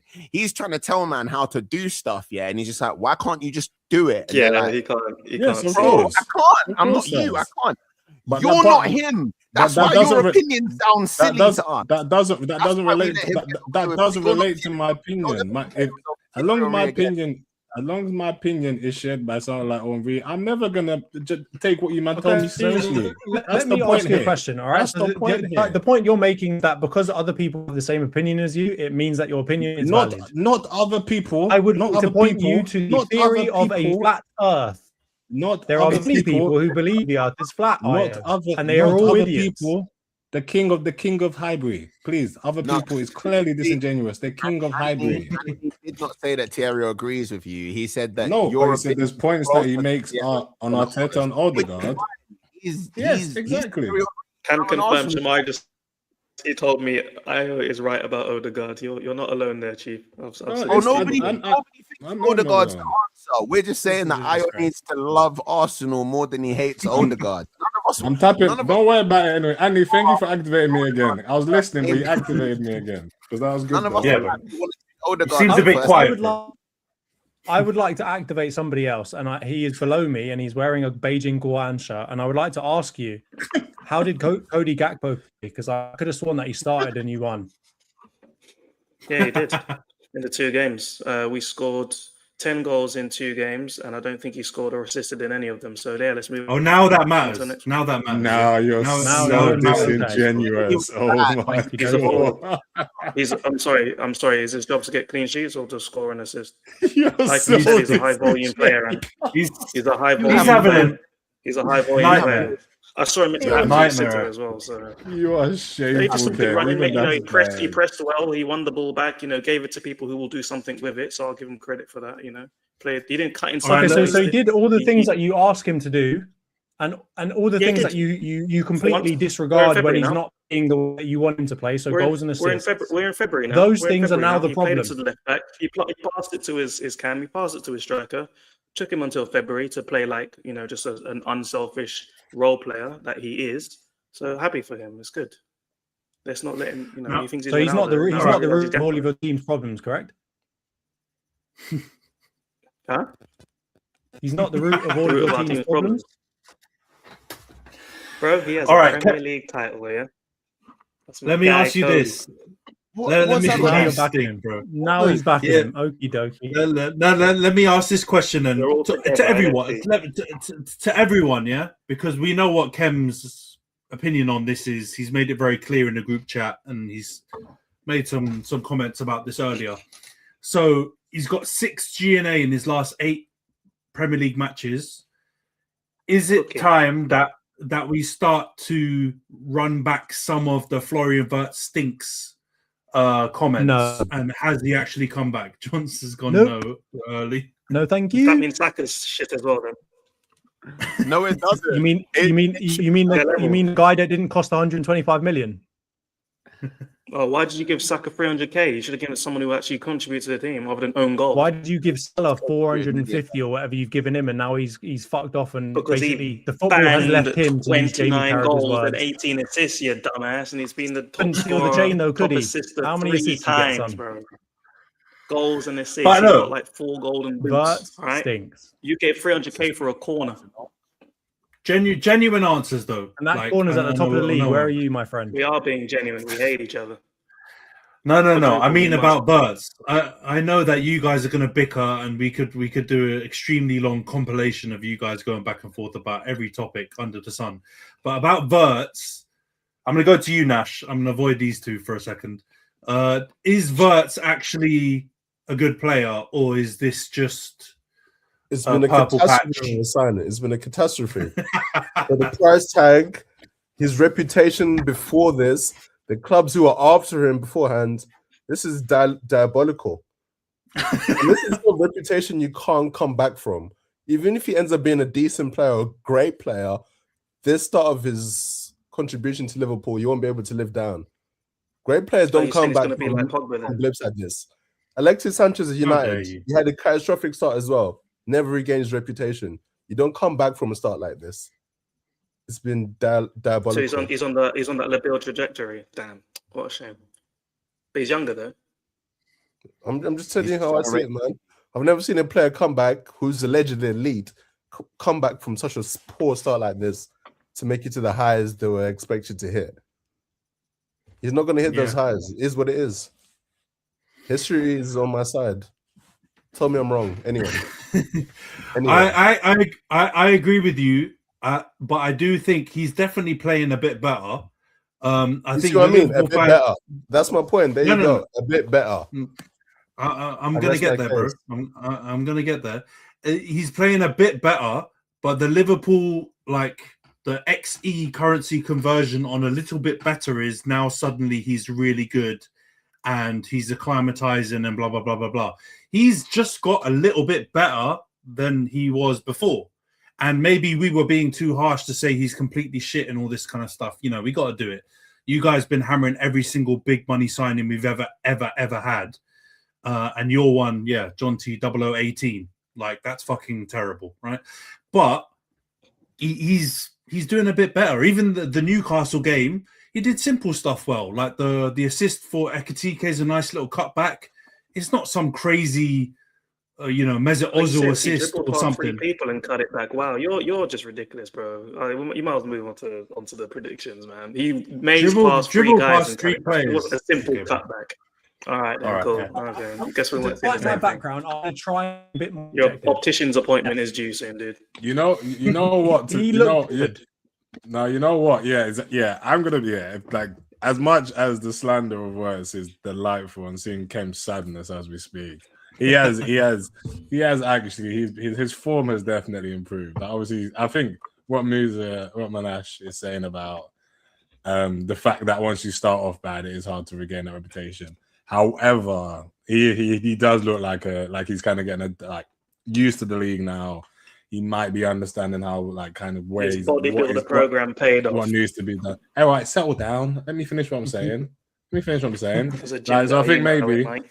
So I think now he might be adapting to the league. I still think the start is terrible, but as you said, the expectations of 125 million pounds is you have to hit the ground 100 running. million plus 16 add-ons.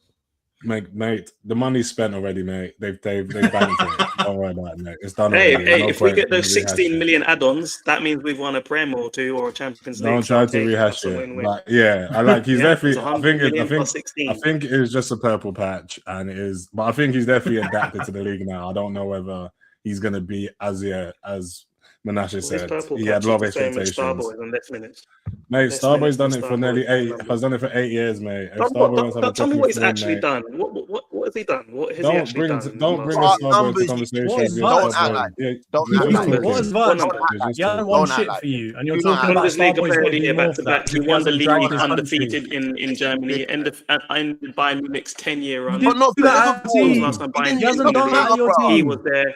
He was the guy on that team. You're pulling up Actually, it somebody was a else's League Cup CV. You're double, going to the actually, wasn't interview it? for a It new was a job League and at Cup double. You RTV asked me with what you, he's done. bro. You asked me what he's done in the last No, 3 that's years. not He's even only just what got he's seen. doing. I asked you what Pull up Saka's your done. CV. What's Starboy done? Jonty, that's not even What's what he's Starboy doing. done? He's got a new girl. He's What's got a new Starboy girl, done?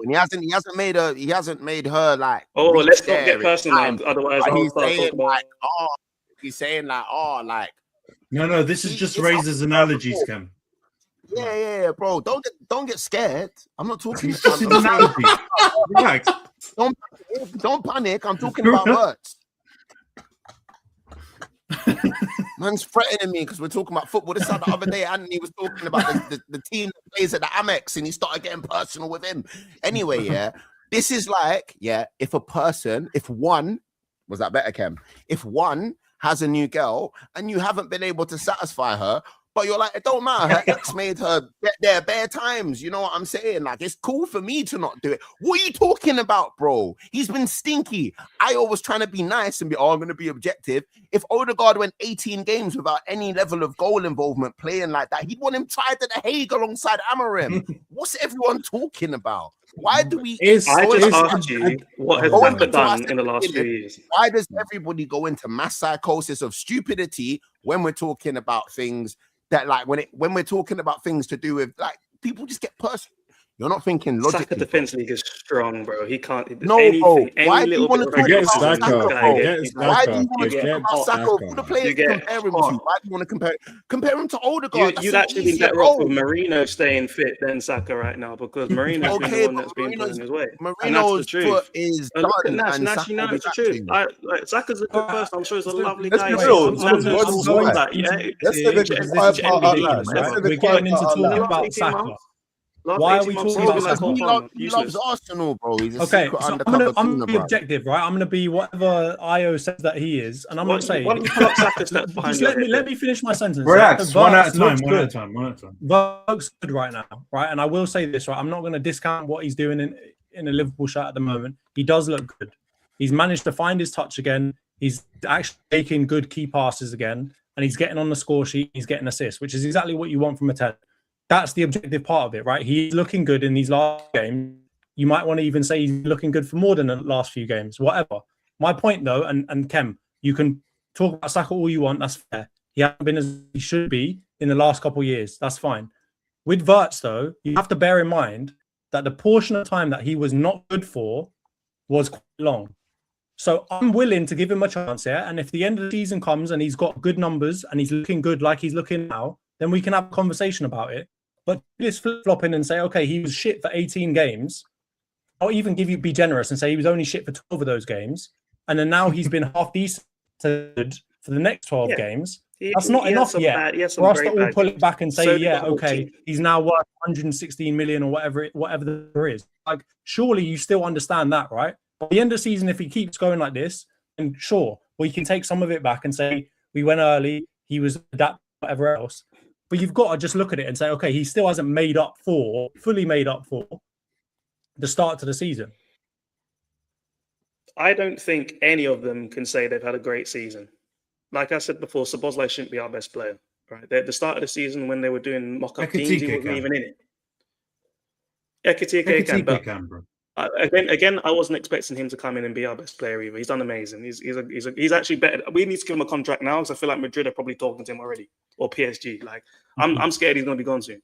But in terms of Wirtz, I get it. The price tag, that's completely fine. I get it. That's always going to come with expectation. But the thing I've always tried to say, and you treat it as a deflection, is you were cussing him out, and I'm like, what happened to giving players a bit of time to adapt to a new league? You call him fragile. You call him blah blah blah. He's done his work. He has been average, but the whole team sucked. So when we're talking about, Casemiro needs the right partner next to him. So how come Wirtz has been shifted around in multiple positions? The formations keeps changing. The players in front of him to his left, to his right keep changing. It's been a mess. There's been no consistency. It is a hard thing to do. And he's actually improved when there's been a good run in the team. The bodybuilder program came through. He's played well. That's all I've tried to say this whole time. I don't know what you're shaking your head. Sesko sucks. Nobody's denied that he's improved though, but I think it goes back to what was said.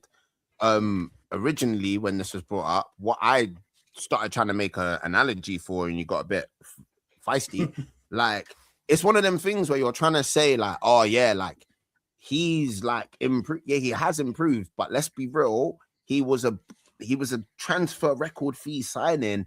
He's gotten better. Isn't really the levels or the barometer or the yardstick or whatever you want to call it for. You put a meme in the chat talking about like, in the past 38 days, he's bro, the opponents that you've had, like Ayo said, it's a purple patch, bro.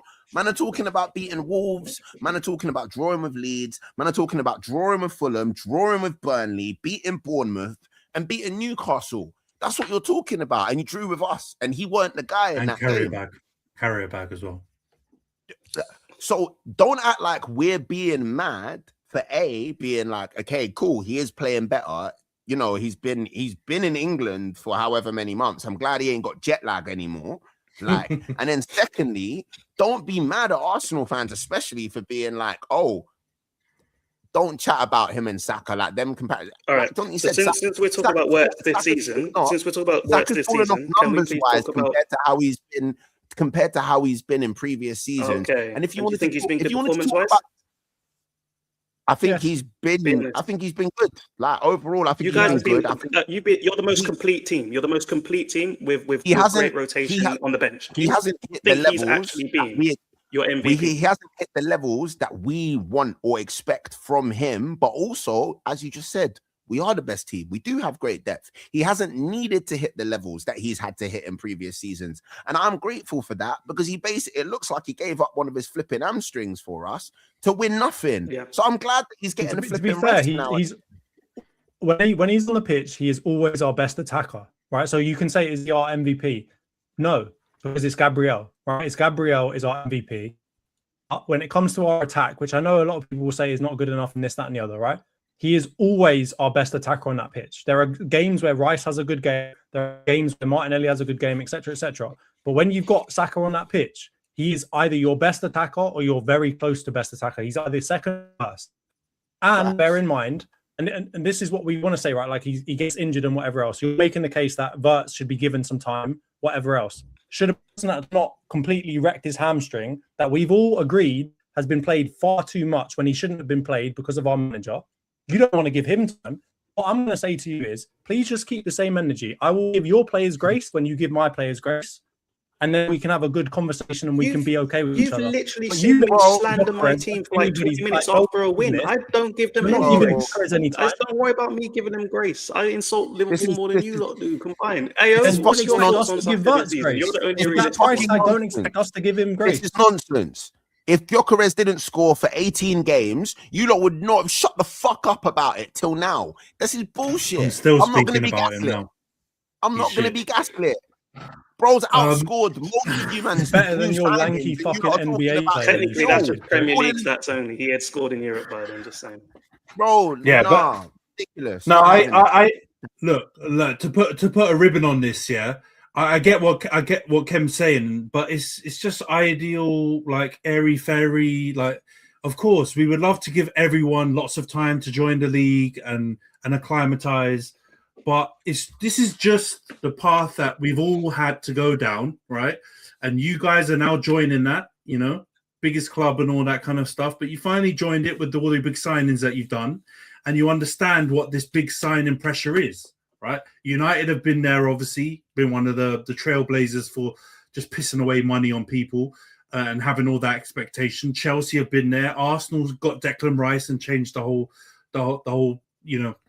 side of that thing for Arsenal. Hadn't really bought loads of big money signings. Had Pepe before, who had that unfair treatment. He wasn't even that bad, but everyone talks about him being really, really shit. This is what comes with the territory. So what you're saying makes sense, but at the same time, it's just not the real world that we live in. If you come in and you're bought for 115, whether it's 100 plus 15, or if it's really 150 or whatever the amount is, you don't have that grace. So asking for it and crying about it, it's not going to change. Bags a week comes with expectation as well. I get that, bro. But wait. I get that part, but again, just use logic. Saka's been balling out for 6-7 years beforehand, and he's had his first dry patch now. It's just weigh it up. He's got credit in the bank, and like John says, when he does play, he generally looks like one of their better players. Okay, but it pales in comparison with his balling out patch. That's the reason why a lot of Arsenal fans love him, right? So just, I get it. Also it's your agenda. It's fine. The exact point, right? You're from all the things that I'm saying, you're proving the exact point of you've chosen that path. You said that he's got on 300 bags, so now you're holding him different standard, and yet at the same time arguing that we should all give Wirtz grace. I guarantee Wirtz is on close to that money as well. It doesn't really choose your path. Do you want to be the virtuous? I bet he's not. Do you want to be the virtuous one that just holds everyone to the right standard, but also actually walk as well? Or do you want to play it both ways? If he's on 200K, do your argument against our players, but then every time we do the same thing back to you, you call us out. We're not fair or whatever. Like, come on, just be reasonable. All I know, one of them has been in the Prem for years. One of them who just got here. All right, let's see. Yeah, and when he was in the Prem for years, he was good for most of those years, right? Like, you're talking about a guy that's been in the Prem for less than 1 year. When Saka was worse, but a guy that's been in the Prem for 6 years and been good for 5 of those years. Let's wrap up this Liverpool section now. But you know what, guys? The beauty of this is we'll get to do all of this again in the summer when Jeremy Coate joins for 70 million euros in defence, and we'll get to do all of this all over again, lads. Pressure will apply, and we'll see what goes down. Yeah, Jeremy Coate's coming. All right, let's go on to the preview section then. Trench coat, exactly. We'll do the prediction league update real quick. So Khem is top, 81 points, 14 correct scores. We got the salary up there, yeah. Man's close to 300. Reese is in second, 78 points and 12 correct scores. Jonty is in third with 77 points and 11 correct scores. Io's in fourth with 76 points and 10 correct scores. Razor's fifth with 72 points and 8 correct scores. I am sixth with 70 points and 6 correct scores. And Nash is seventh with 59 points and 9 correct scores. I can see what's coming. I'm making an executive decision. I don't want my name read out on these tables for the rest of the season. I'm taking the piss now. All right. The tone of your voice changed when you mentioned my score, and you're taking a piss. Broski, I'm just trying to look and understand what the updated information is. That's all. It just takes a while to get down there. Are you upset with him? He said that you were seventh. He didn't even say that you were last. He said you were seventh. Yeah. Why are you upset? I've been cleaning it up. I'm sixth. I'm stinking up too, man. Relax yourself. All right, we'll go on to the game week 25 preview. I knew that was coming. Khem, we'll start with you. United Spurs 12:30 kickoff. What's your prediction on this game? As the leader of this table, with no tic tacs given, I have gone 1-0 to Man United. Carrick at will. All right, 1-0 Man United. Reese has gone 3-2 Man United. Jonty, what's your prediction on this one? Trying to get out of the way so that I could show Io's stinky position as my back. Okay. So we're talking Man United Spurs, yeah? Okay. Wow. Repeat of the Europa League final. Let's see what we can do here. I'm going United win 2-1. I think that 2-2 against Man City is about the best that Tottenham will be able to muster up the rest of this season. So I think you'll get one over them, but I don't think it'll be like super, as I might say, I don't think you're going to pop the pick. Fair enough. Io, what's your prediction in this one, bro? You know what I love is this hatred for me, because if you ain't got haters, that means you ain't doing anything right, as they say. So it's good to know the effect I've had on the group. But it is sad to be speaking so late in this prediction league. It was a long time I got used to being the first person speaking, so this is a bit weird. But no, I've gone 2-2. I think Spurs will do another stupidness again like they did last week, and they will snatch a draw, and the return to grace for Ayo shall begin. All right, Razor, what's your prediction in this one? United Spurs? Yeah. 5th in the league. Also never had a tic-tac. I think I went with I went United 3, Spurs 1. I think Thomas Frank is a silver member at Arsenal. That is, and I think he will be keen to not overachieve and do better than we did against United. So that's why I've gone 3-1. Right. I've also gone 3-1 United. If we don't win this game, I'm going to lose my rag. I swear to God, man. I'm going to fucking lose my rag. Because I've had some absolute stinkers on this pod. Going back before, when it was even just me and John, so I'm not going to lie. I've had stinkers. It runs deep in the history of this pod. But one thing that is well known is I think Spurs are shit, man. And that match against City, I don't know how they got a draw out of that.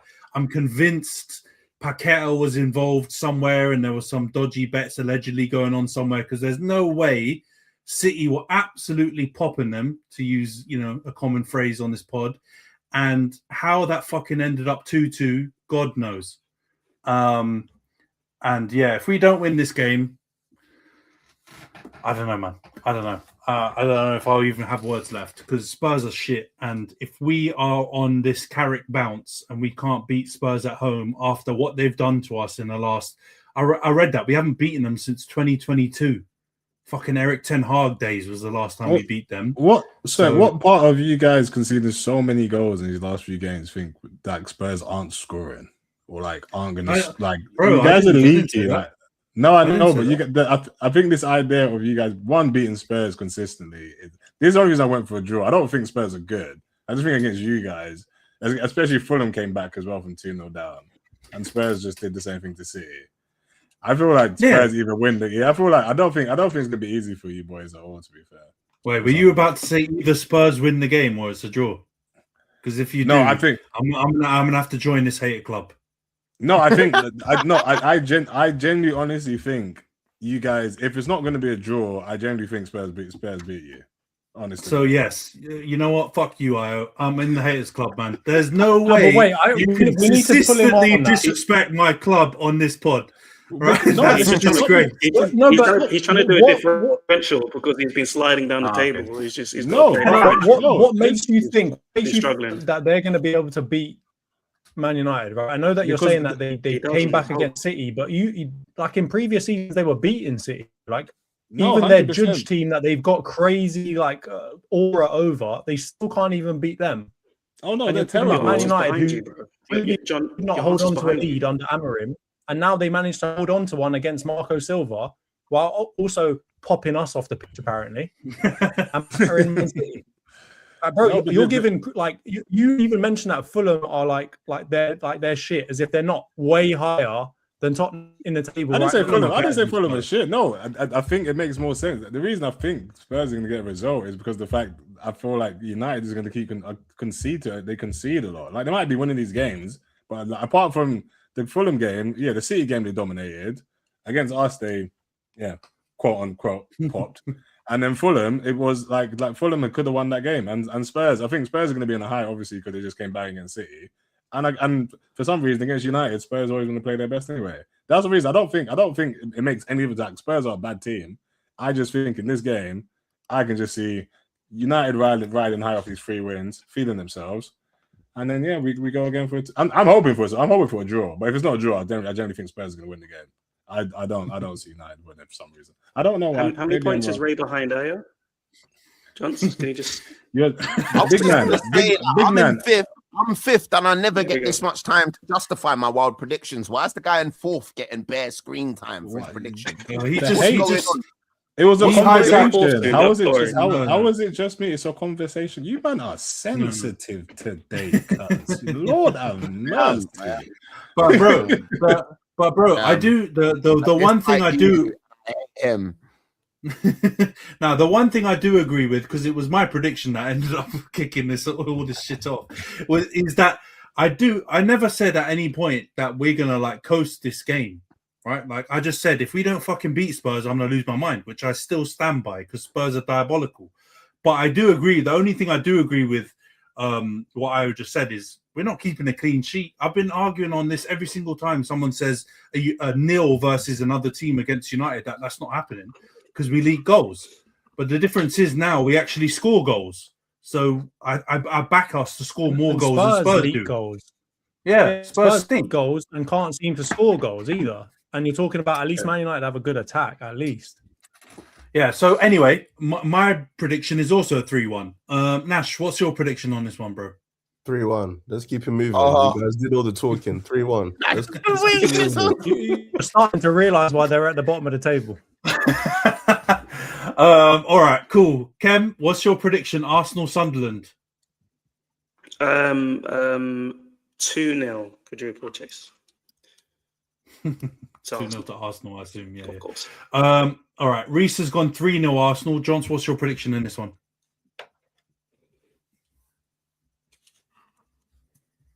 Me quickly. Yeah, I went 3-0 Arsenal. Not a score I usually go for, but I'm going to Arsenal. I feel like we've got some revenge in us from what happened at Sunderland ground earlier in the season. Yeah, true. That was a bit of a feisty game. All right, Io, what's your prediction? Arsenal Sunderland. 3-1, and then the Black Beast, as you called him, might snatch one against us, unfortunately. Yo, bro. No, those words were not used. Just for clarity on the pod, yeah. That's why we have a disclaimer early on in this one. Those words were never used, guys. All right, Razor, what's your prediction in this one? Arsenal Sunderland.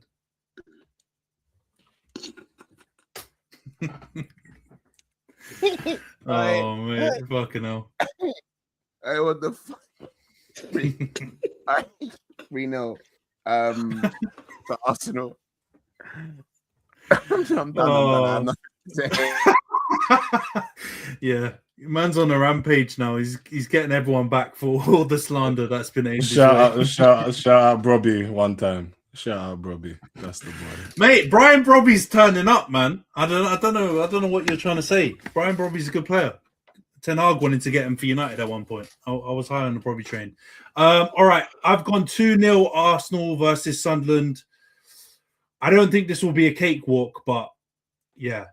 Sunderland have been dropping some points here and there as well. So I think you guys will get 3 points in this one. And yeah, it'll be 9 points because I think this is a 3 p.m. on Saturday, isn't it? So that Liverpool City game will be afterwards. So 9 points, a lot of pressure on Man City if that win does come through. Nash, what's your prediction? Arsenal Sunderland? You're on mute, broski. I've gone 2-0 to the Arsenal, sorry. Fair enough. All right, Khem, Wolves Chelsea. This is by far the shittest game of this prediction round. What's your prediction in this one? I've gone 3-1 to Chelsea. All right, 3-1 Chelsea. Reese has also gone 3-1 Chelsea. Johns, what's your prediction in this one? I went 2-1 Chelsea, I think. I think Wolves have started to pick up a bit, right? If I remember correctly, they started to actually learn how to defend a little bit. I don't know. I think they've learned it a little bit too late. They probably should have learned it a little bit earlier in the season, but they seem to be not leaking as many kind of. But I guess they've also lost Larson or whatever, right? Strand Larson, their kind of main striker, even though I know he hasn't been banging this season. So I think they'll do a little bit better than 3-1, but I still think Chelsea will win that game. All right, 2-1. Aya, what's your prediction in this one, Wolves Chelsea? 2-1 to Chelsea. All right, 2-1 Chelsea. Razor, what's your prediction in this one? Also 2-1 to Chelsea, but not for whatever reason, Io thinks it for the reason that Jonty said. All right, 2-1. I've gone 3-0 in this one. So completely opposite of what John said earlier. Mainly just because I looked at some of the fixtures between Wolves and Chelsea consistently pop Wolves. I don't know, even when they're rubbish, they go there and they bang loads of goals. So I'm just going with the form guide in terms of historical matchups. Wolves have definitely been a lot better recently. But I think, you know what, seeing West Ham play better and also Forest and the teams that they need to catch up play better, I think it's going to deflate them. They know it's done. They had a little run. You say that, but Leeds are in the process of popping Nottingham Forest right now. Are they? Okay. So they're like 3-0 up, bro. All right. Yeah, true. But you know, Leeds are generally good unless they play you guys. So you know, that might be an anomaly. High floor. All right, Nash, what's your prediction in this one? Wolves Chelsea.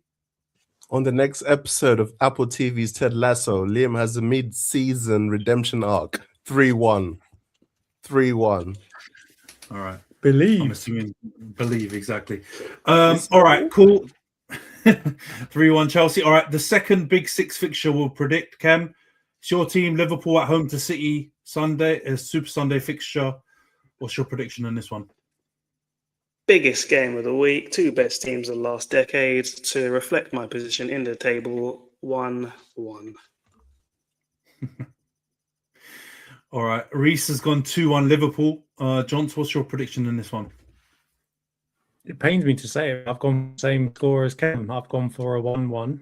Even though Liverpool usually have the beating of City at Anfield, I feel like Liverpool aren't good enough this season to do that again. So I feel like Man City will get something from that game, but it'll be more drop points.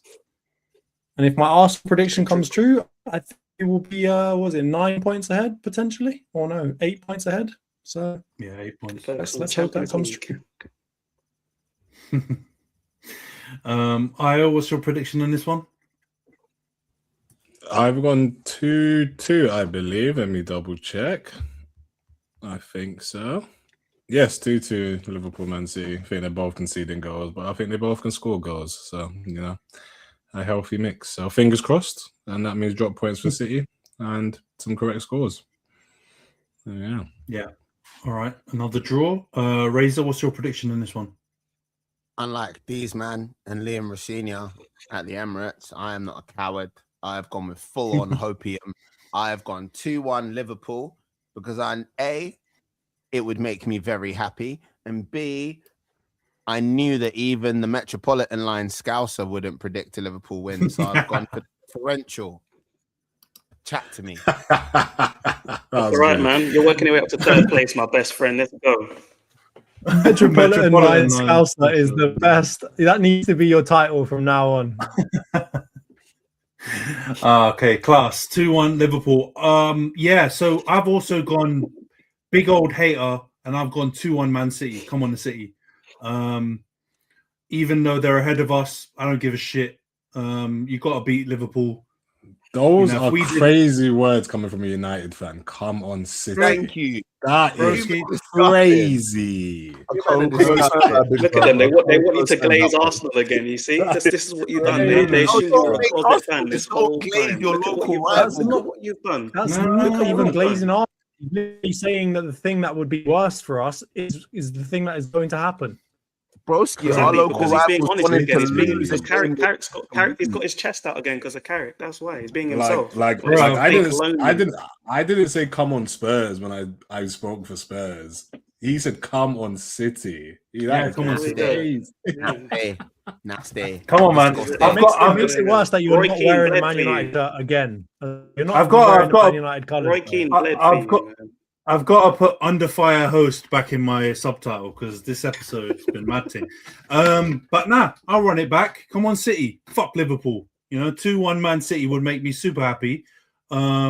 If Liverpool are going to stink up the season, they got to do it full-fledged, man. I'm not having this. Top four still after spending 500 million. You must. Yeah. And Man City have got to take this title, challenge or race or whatever further than beginning of February. I'm sorry, this stinks. If we're able to go to Anfield and shut them up, City should. They've got Guehi, they've got Diaz back. Marmoush is scoring some goals. Haaland needs to pull his finger out. Yeah, man, they must, and they will. I see his 2-1. angle now, lad. I see the angle now. I see it. He's in the best of both worlds. He gets to hate his biggest rivals in Liverpool, at the same time holding the noisy neighbours to a really, really high standard. And so if they don't meet it, he can come back, jump off the fence again, and say, "Oh yeah, I knew that was going to happen. I should never have trusted that City were going to be good. Oh, I've proven myself wrong again, and yet I'm still right." Stinks. Shit, my battery's gonna go. All of this is alleged. All right, Nash, what's your prediction in this one? Liverpool, Man City. I'm keeping the peace, man. 2-2. Let's delay the inevitable for another week. 2-2. Oh man. Can I just say the way that Mandem has been making Nash wait 4 business days to give his prediction is so rude, so disrespectful. He technically made Ant probably wait 4 business days to not give his prediction for about 5 different weeks when he failed to send it in. So thank you. You know what? Thank you. Whoa. Thank you. All right. It's true. How do you keep missing it, dude? You'd be sick 4/5 right now if you just looked at your phone. Come on, guys. There has to be some sort of punishment for being bottom of the table. You're gonna have to fucking wait to make your predictions. That's what it is. It's all right. He gets there in the end. I deserve it. All right. Yeah, there you go. I appreciate it, bro. All right, predictions all in. Let's see how this weekend goes. Super long pod this week, but it was always going to be after not podding for a couple of weeks almost. But yeah, we'll wrap up the pod here. Go on, Nash. What do you want to end with? I thought raising them ones. All right, mate. You're rusty. You're rusty, mate. All right, we'll wrap up the pod here. Take care, everyone. We'll see you guys next week.